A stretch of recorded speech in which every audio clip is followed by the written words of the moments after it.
ಪ್ರಖ್ಯಾತ ಭಾಗವತ ಸಂಘಟಕ ಪಟ್ಲ ಸತೀಶ್ ಶೆಟ್ಟಿ ಅವರಿಗೆ ದೆಹಲಿ ಕರ್ನಾಟಕ ಸಂಘದ ಡಾಕ್ಟರ್ ಶಿವರಾಮ ಕಾರಂತ ಪ್ರಶಸ್ತಿಯನ್ನ ಪ್ರದಾನ ಮಾಡಲಾಯಿತು. ಯುವ ತಲೆಮಾರಿನ ಅತ್ಯಂತ ಜನಪ್ರಿಯ ಭಾಗವತರಾಗಿರುವ ಪಟ್ಲ ಜೆನ್ಜಿಯನ್ನು ಸಾಂಪ್ರದಾಯಿಕ ಕಲೆಯಾದ ಯಕ್ಷಗಾನದತ್ತ ಸೆಳೆದವರು. ಶಾಲೆಗಳಲ್ಲಿ ಯಕ್ಷ ಶಿಕ್ಷಣದ ಮೂಲಕ ಝೆನ್ ಆಲ್ಫಾದಲ್ಲಿಯೋ ಯಕ್ಷಗಾನದ ಬಗ್ಗೆ ಆಸಕ್ತಿ ಮೂಡಿಸಿ ಅದರ ಪರಂಪರೆ ಸಂಸ್ಕೃತಿಯ ಹರಿವನ್ನು ವಿಸ್ತಾರಗೊಳಿಸಿದವರು.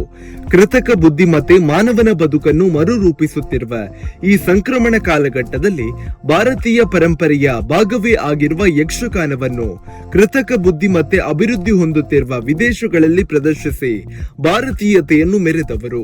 ಉನ್ನತ ಸ್ಥಾನಮಾನ ಜನಪ್ರಿಯತೆಯ ಉತ್ತುಂಗ ಶಿಖರದಲ್ಲಿದ್ದರೂ ನಮ್ರತೆ ಮರೆಯದ ವಿನಯವೇ ಭೂಷಣವಾಗಿರುವ ಪಟ್ಲ ಈ ಹಿಂದೆಯೂ ಹಲವು ಪ್ರಶಸ್ತಿ ಗೌರವಗಳನ್ನು ಪಡೆದಿದ್ದಾರೆ.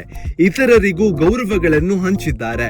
ಯಕ್ಷಗಾನವನ್ನು ಹೊಸ ರೂಪದಲ್ಲಿ ವಿದೇಶಗಳಿಗೆ ಕೊಂಡೊಯ್ದು ಅದಕ್ಕೊಂದು ವಿಶ್ವರೂಪತ್ವವನ್ನು ತಂದುಕೊಟ್ಟ ಡಾಕ್ಟರ್ ಶಿವರಾಮ ಕಾರಂತರ ಹೆಸರಿನ ಪ್ರಶಸ್ತಿ ಯಕ್ಷಗಾನದ ವಿಶ್ವರೂಪತ್ವವನ್ನು ಹೊಸ ತಲೆಮಾರಿಗೆ ವಿಸ್ತರಿಸಿದ ಪಟ್ಲರಿಗೆ ಸಂದಿದೆ.